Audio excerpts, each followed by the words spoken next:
Right మరో breaking news అయితే చూస్తున్నాం. అక్రమ వలసదారులపై ట్రంప్ ఉక్కుపాదం మోపుతున్నారు.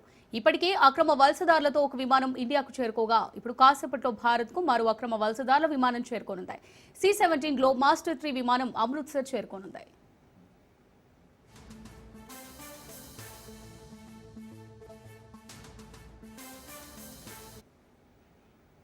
ఇక అక్రమ వలసదారులతో కూడిన విమాన రాక కోసం అందరూ ఎదురు చూస్తున్నారని కేంద్ర మాజీ మంత్రి చిదంబరం ఎక్స్లో పోస్ట్ చేశారు.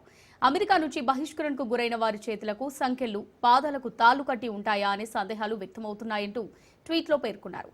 ఇది భారత్ దౌత్యానికి ఓ పరీక్షగా మారిందన్నారు చిదంబరం.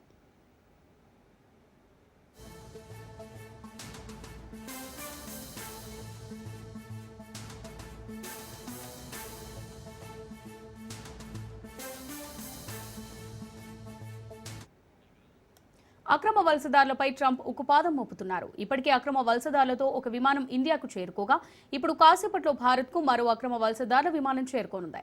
C-17 గ్లోబ్ మాస్టర్ 3 విమానం అమృత్సర్ చేరుకోనుంది. ఇక అక్రమ వలసదారులతో కూడిన విమాన రాక కోసం అందరూ ఎదురు చూస్తున్నారని కేంద్ర మాజీ మంత్రి చిదంబరం ఎక్స్లో పోస్ట్ చేశారు. అమెరికా నుంచి బహిష్కరణకు గురైన వారి చేతులకు సంకెళ్లు, పాదాలకు తాళ్లు కట్టి ఉంటాయా అనే సందేహాలు వ్యక్తమవుతున్నాయంటూ ట్వీట్లో పేర్కొన్నారు. ఇది భారత్ దౌత్యానికి ఓ పరీక్షగా మారనుందన్నారు చిదంబరం.